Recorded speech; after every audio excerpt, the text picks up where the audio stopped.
En esta clase lo que vamos a tratar de cubrir son las listas, que son unos objetos muy particulares de Python que permiten coleccionar elementos de distintos tipos. El beneficio de esto es que te permite acceder a esos objetos que se encuentran dentro de las listas, ¿no? Además los puedes coleccionar de manera ordenada.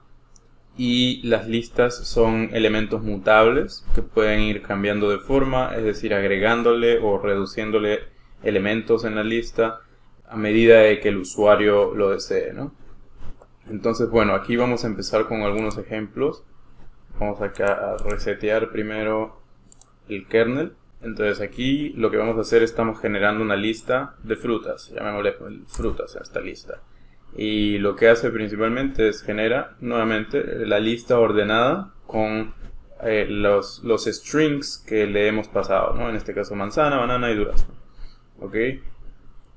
Podemos hacer lo mismo con otros tipos de objetos. O sea, usualmente utilizamos nombres que nos hagan recordar de qué cosa estamos hablando o de qué objetos respecto a qué objetos nos estamos refiriendo cuando hacemos el llamado a esa lista, ¿no? En este caso ponemos carnes porque es una lista de strings que está compuesto por carnes, ¿no? Luego se puede generar un mix de distintos tipos de objetos, ¿no?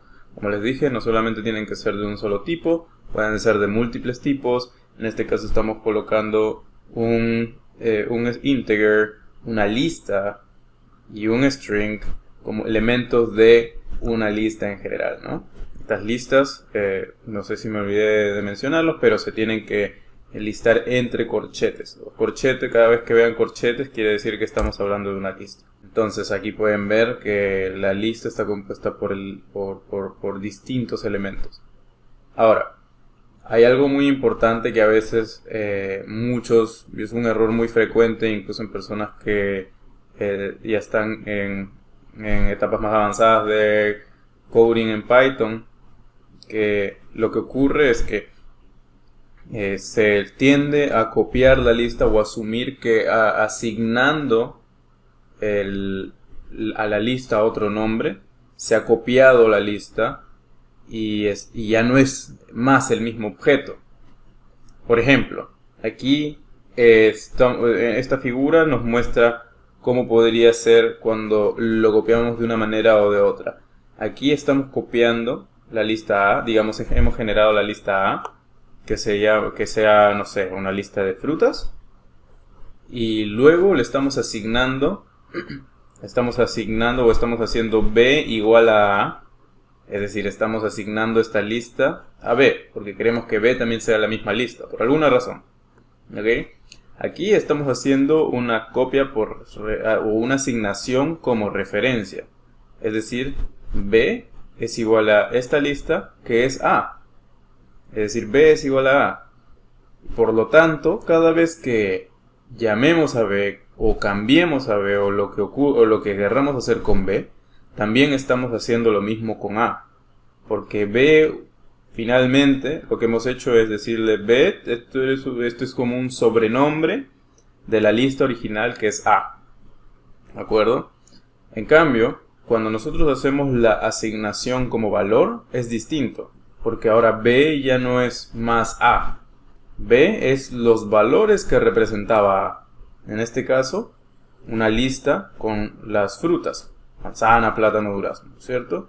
Entonces, si es que nosotros decidimos cambiar luego B, A no sufrirá cambios. ¿De acuerdo? Esa es asignación como valor. Perfecto. Entonces, ahora, ¿cómo hacemos la asignación por referencia y la asignación por valor?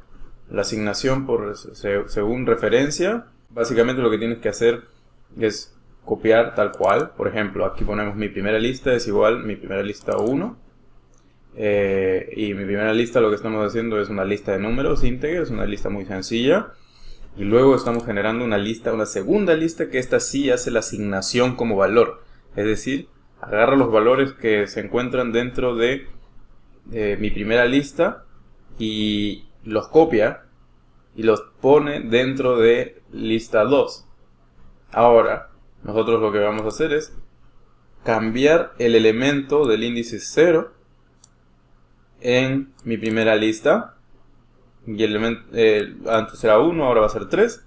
Y en mi primera lista, en el índice 1, es decir aquí, antes es 2 y ahora va a ser 9. Entonces, según esta lógica de acá, lo que va a ocurrir es que la lista que ha sido asignada según referencia va a mutar, va a ser cambiada debido a estas dos líneas de código. Esto de acá no es necesario. Y la lista 2 no va a ser cambiada porque le hemos asignado como valor. Entonces, y recuerden cómo es esta cuestión. Mi primera lista es 1, 2, 3, 4, 5. Y luego le estamos cambiando el índice 0 y el índice 1 por 3 y 9 respectivamente. Ahora corremos esto. Lo que obtenemos es lo que habíamos pensado, ¿no es cierto? En mi primera lista han sido cambiados sus valores. Ahora el primer número es 3, el segundo número es 9. Y además la lista que ha sido asignada como referencia de la lista original también ha sido modificada.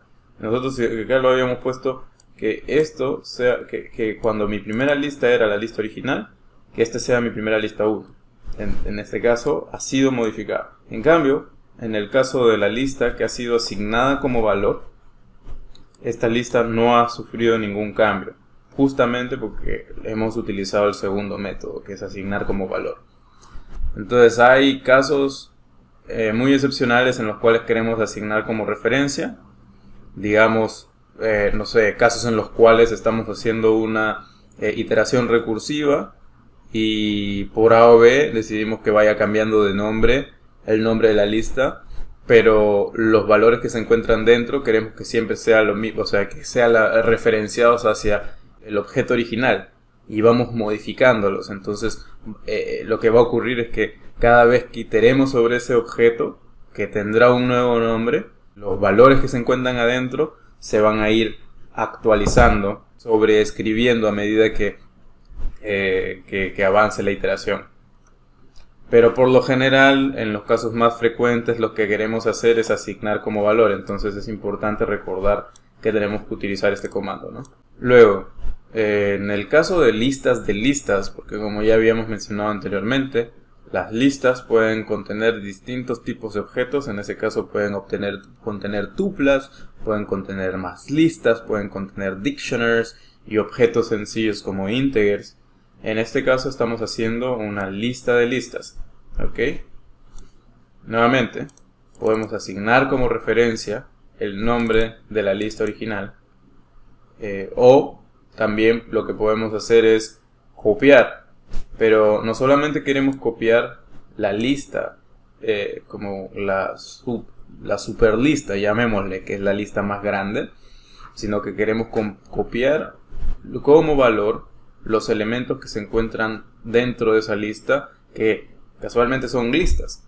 Entonces queremos copiar en cada una de esas listas y por lo tanto para eso tenemos que utilizar el comando, el subcomando o la subrutina de copy llamada deep copy, que va hacia adentro y copia todos, es básicamente lo que hace es un proceso iterativo en el cual obtiene cada uno de los elementos de cada una de las sublistas que se encuentran en la lista. Pueden ser incluso sublistas de sublistas y copiarlos como valor.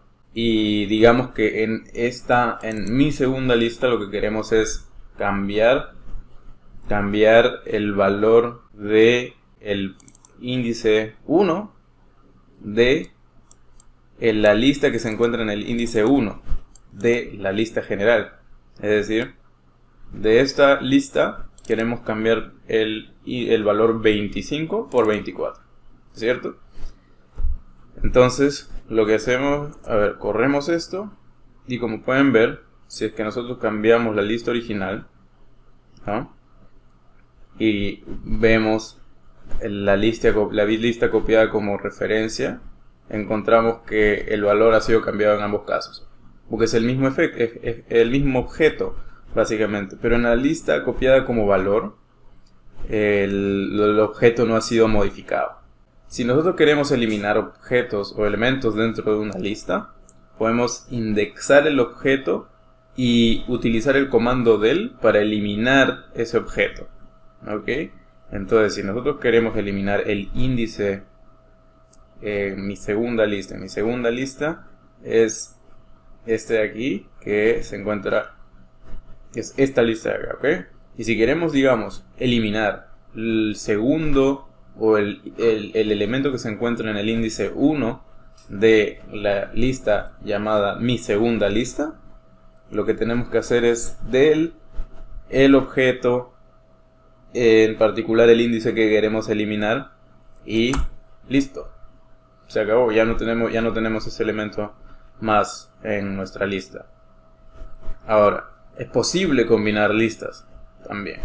Se pueden sumar, pero ahí lo que va a ocurrir no es que vaya a sumar el primer, como le llaman, element wise o sea, una suma elemento por elemento. No es como cuando uno suma vectores, que suma el primer elemento más el primer elemento del segundo objeto, el segundo elemento del primer objeto versus el segundo elemento del segundo objeto, sino aquí en este caso lo que se va a hacer es sumar ambas listas para hacer una lista un poco más grande, que contiene todos los elementos que estamos incluyendo, ¿no? Entonces aquí obtenemos el número 1, 2, 3, 4, ¿no es cierto? Y lo mismo, se puede multiplicar listas. En este caso lo que va a hacer es repetir esa lista un número n de veces. En este caso queremos que sean 2 y compactarlos todo en una sola lista. ¿Qué más podemos hacer con las listas? ¿Por qué también son muy versátiles? Es que se puede evaluar si es que un objeto se encuentra en una lista.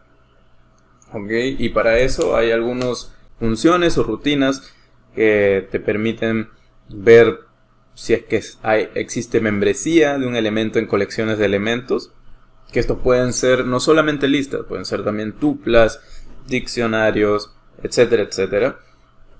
Y estas rutinas o estos comandos se llaman in, o el negativo, que es básicamente not in, ¿ya? Entonces, si nosotros corramos esta parte, y lo que encontramos es que nosotros tenemos myList, que ya la habíamos creado antes, es 1, 2, 3, 4. Acá lo que estamos haciendo es evaluar si es que 1 se encuentra en myList, o si es que 5 se encuentra en myList, o si es que uno de estos dos no se encuentran en myList. El resultado que vamos a obtener es un booleano que te dice verdadero o falso si es que ese statement se cumple, o si es que esta condición que estamos colocando aquí se cumple, ¿ok? Y evidentemente, si uno se encuentra en myList, por lo tanto el resultado va a ser true. 5 no existe en myList y por lo tanto va a ser false el resultado. 1 not in myList, pero sí existe en myList. Entonces, como sí existe en myList, el resultado es false. Ahora, 5 not in myList.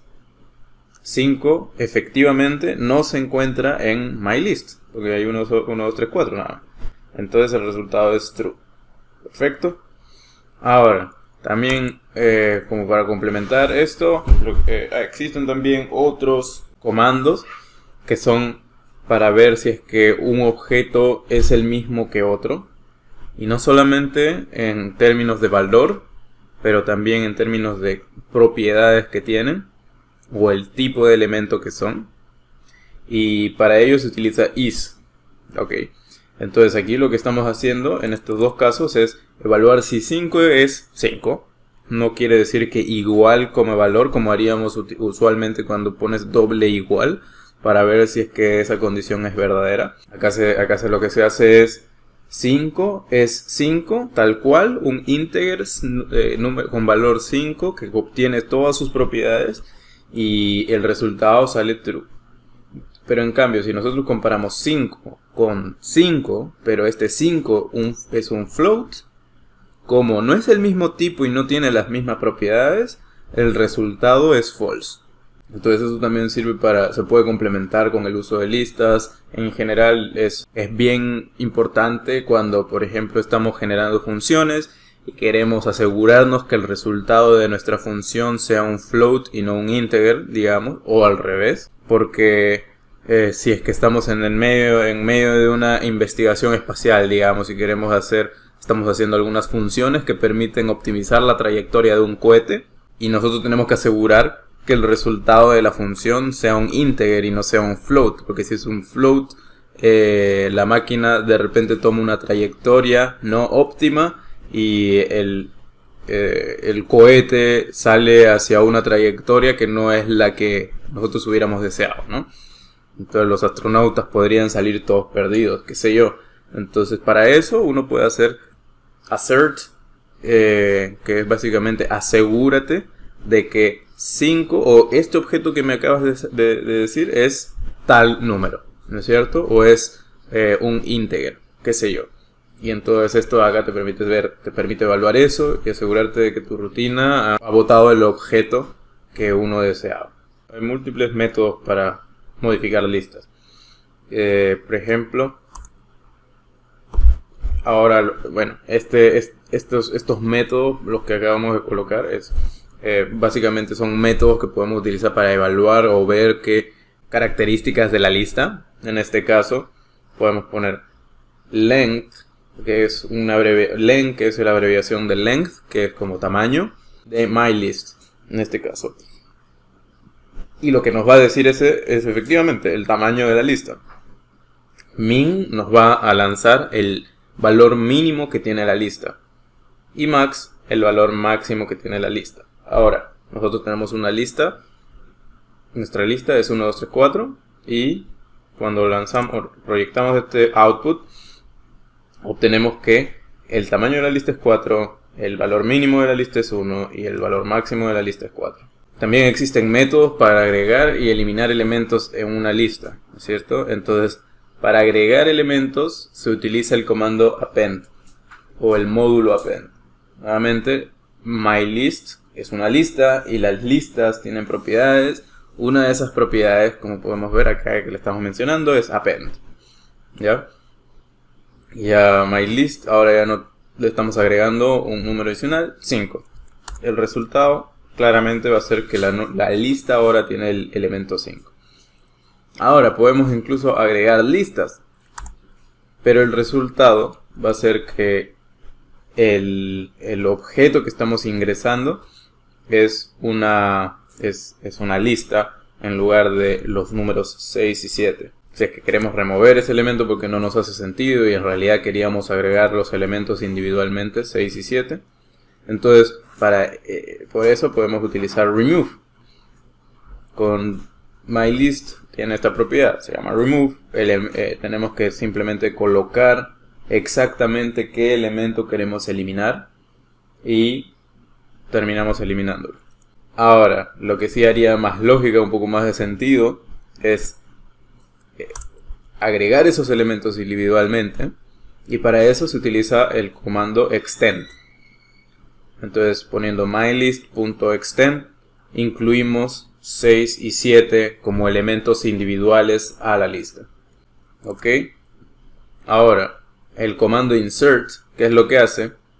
Que te puedes colocar el elemento que se encuentra en la segunda parte de la tupla en el índice que nosotros querramos dentro de la lista. En este caso lo queremos en el índice 1, es decir aquí, y lo podemos insertar de esa manera, ¿no? Ahora, si queremos ordenar la lista de menor a mayor, podemos utilizar mylist.sort y esto nos permite ordenarlos de menor a mayor. Además de listas, existen tuplas, que las tuplas son también objetos muy interesantes, son no mutables y puedes coleccionar objetos de manera ordenada e indexarlos para luego utilizarlos y trabajar con ellos. Tienen menos rutinas asociadas a este tipo de objetos a comparación de las listas, porque las listas tienen múltiples subrutinas, como hemos podido ver, pero las tuplas no los tienen, por eso son no mutables. ¿Y para qué es eso? ¿Por qué Python decidió hacerlo de esta manera? Porque así utiliza menos memoria RAM y por lo tanto la computadora no tiene que utilizar mayor espacio para realizar las rutinas que podrían utilizarse con tuplas. ¿De acuerdo? Entonces, por ejemplo, acá lo que estamos haciendo es generamos una tupla de números. Las tuplas, a pesar de que su nombre parece que solamente son dos elementos, pueden ser tuplas de múltiples elementos. En este caso estamos haciendo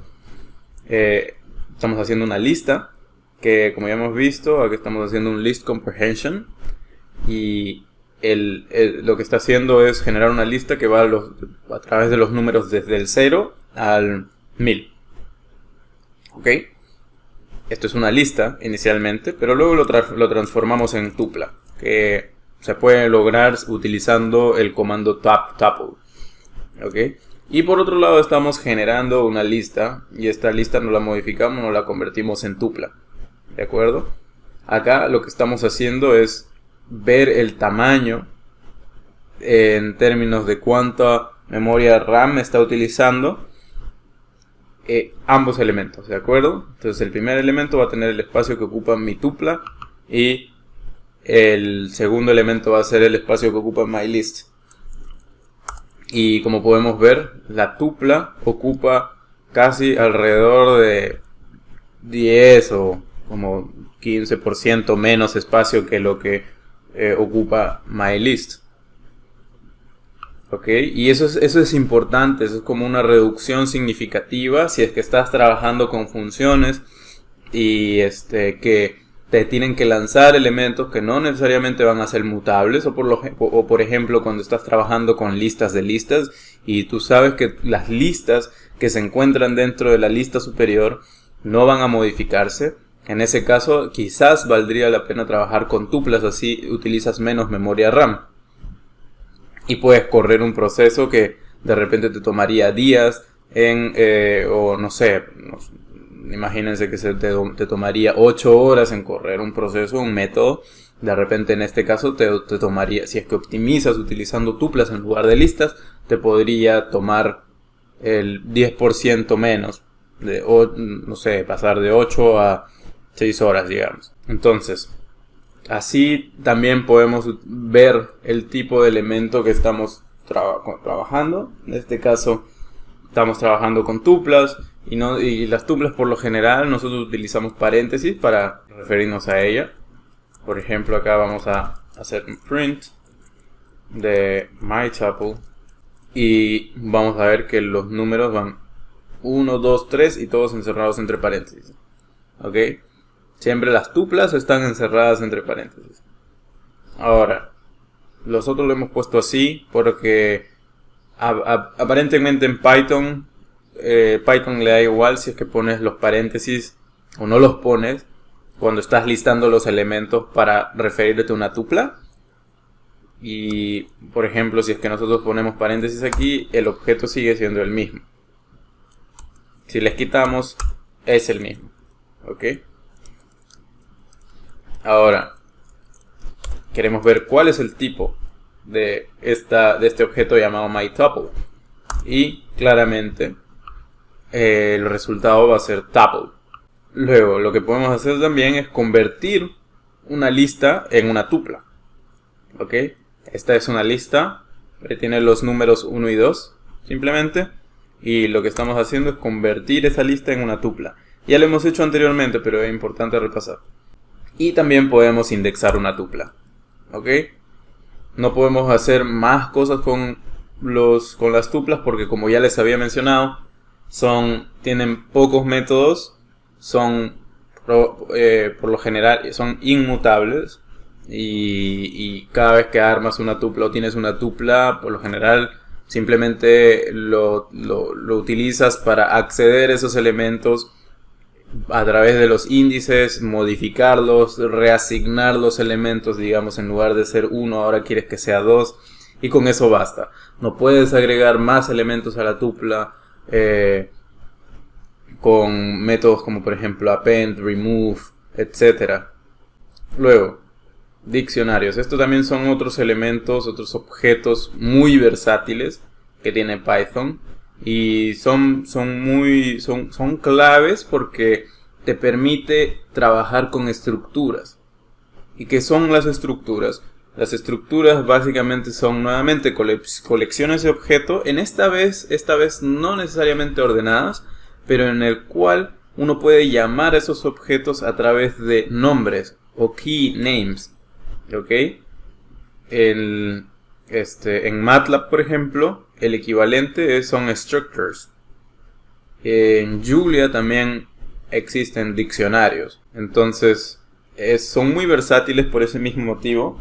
Y si es que estás trabajando con JSON files, los diccionarios básicamente siguen la estructura. Los diccionarios siguen la estructura de los JSON files, que son, para los que no sepan qué es un JSON file. Un JSON file es un archivo que te permite guardar datos de manera ordenada y que ocupa un poquitín más de espacio que los CSVs, pero tienen una estructura mucho más ordenada, así como los diccionarios que podemos ver aquí. Entonces, en lugar de utilizar índices para recuperar los objetos que se encuentran dentro de esta estructura, lo que utilizamos son key values. En este caso, el diccionario, nosotros tenemos la variable dictionary, y estos diccionarios se cierran entre llaves. Y la forma en la que se genera o se trabaja con esos diccionarios sigue la siguiente estructura. Primero insertas un nombre de llave que utilizo, o un nombre de pila que utilizas para recuperar el objeto 1, digamos. Luego 2 puntos. Y luego insertas el objeto al cual le has asignado este nombre. Lo mismo si quieres agregar más objetos, puedes hacerlo con objeto 2, objeto 3. Y luego cierras las llaves. Estos objetos 1, 2 y 3 no necesariamente tienen que ser del mismo tipo. Pueden ser integers, pueden ser listas, pueden ser una combinación de integers y listas, pueden ser incluso data frames, funciones, puede ser lo que sea. ¿Okay? Entonces digamos que por alguna razón tuviste que generar una estructura que empaqueta valores, bases de datos, funciones y métodos que te permiten limpiar esa base de datos. Entonces uno puede desempaquetar cada una de esas cosas. Digamos, desempaqueta la base de datos, desempaqueta las rutinas que limpian las bases de datos, desempaqueta los números que me interesan y que tengo que introducir en esas funciones para armar la base de datos. ¿Okay? Entonces uno puede ir desempaquetando todo eso desde el diccionario a través de los key values y luego utilizarlos como si estuviéramos utilizando bases de datos y funciones y números de manera normal en Python. ¿Okay? Entonces aquí vamos a practicar con elementos muy sencillos, con diccionarios muy sencillos, y de repente después podemos sofisticarnos un poco más a medida que vamos avanzando en el curso. Entonces, primero generamos myDict o myDict, que va a ser un diccionario. En este caso es un diccionario vacío, solamente llaves, sin nada entre medio.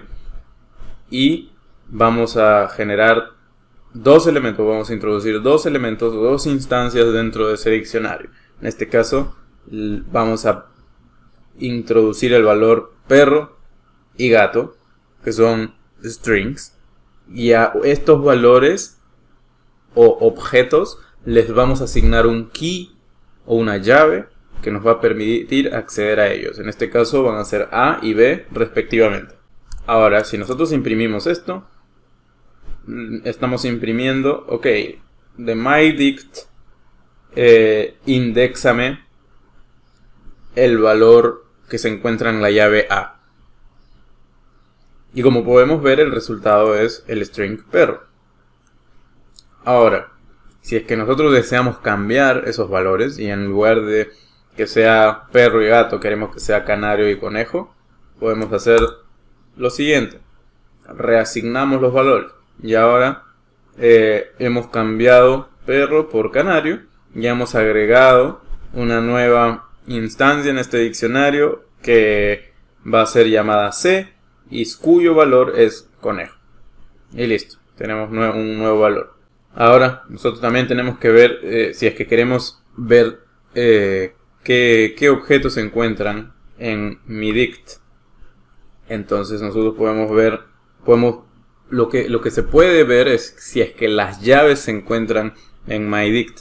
Entonces imagínense que tenemos una lista de llaves que nosotros quisiéramos que nuestro diccionario tenga, y podemos evaluar si es que esa lista de llaves y todos los elementos de esa lista de llaves se encuentran en el diccionario o no.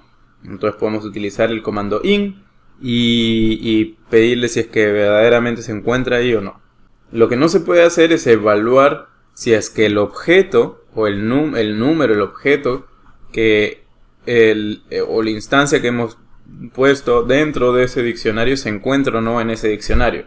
No podemos pedirle si es que canario se encuentra en mi dict. El resultado va a ser false, porque solamente hace la evaluación a través de llaves. Básicamente, si que nosotros hacemos una lista o convertimos esto en una lista, nos va a lanzar la lista de key names o de nombres llave. Aquí están los keys, los valores y los items, que son lanzados como si fuesen tuplas. ¿Okay? Entonces básicamente esto de aquí es una lista que contiene 3 tuplas, y cada tupla es el key o la llave que te permite acceder al objeto y el objeto. Y así sucesivamente para todos los objetos que se encuentren dentro de la estructura. Bueno, espero esto les haya servido bastante y ya nos vemos en una siguiente clase.